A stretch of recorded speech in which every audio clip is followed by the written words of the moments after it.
Today is Jack's 18th birthday. He's legally an adult, can finally vote, get a tattoo, buy a lottery ticket, and even skydive. But for Jack, today also marks another year of living with type 1 diabetes.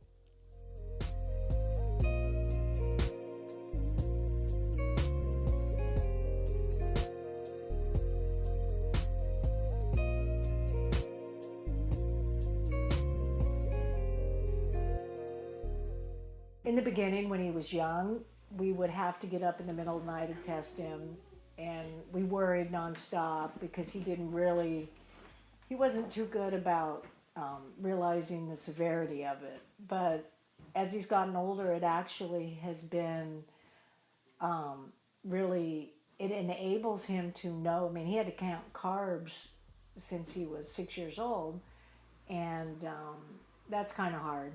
But once he got the hang of it, it's just become a part of his life.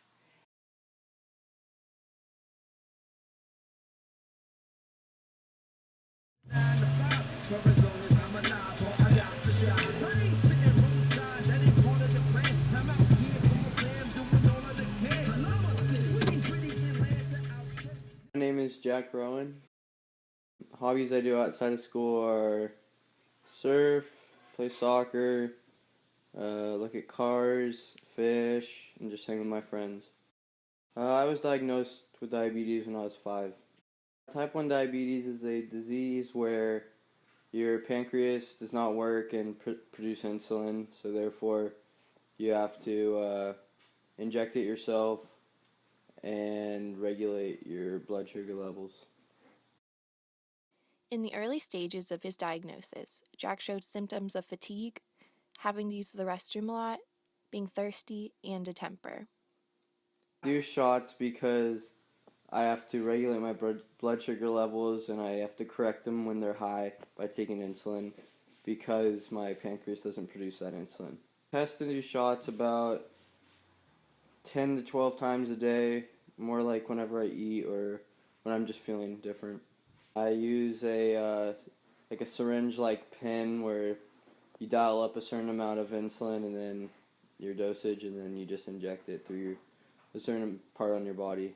I use my stomach. The normal blood sugar level is anywhere between 80 and 120.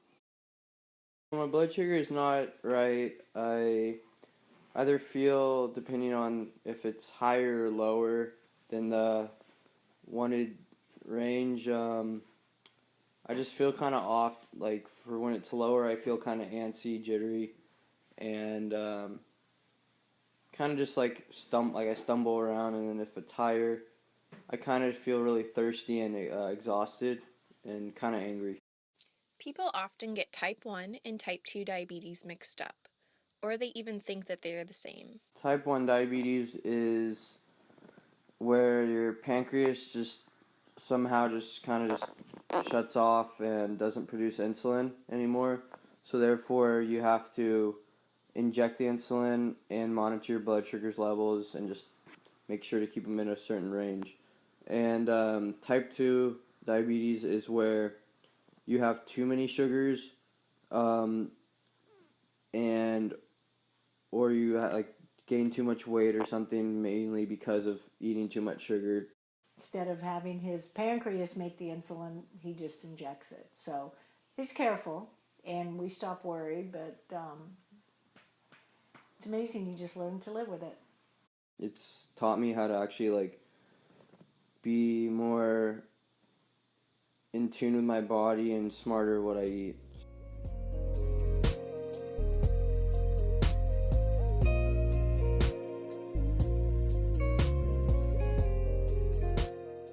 I probably could have made the barrels, or no, I couldn't have made it out.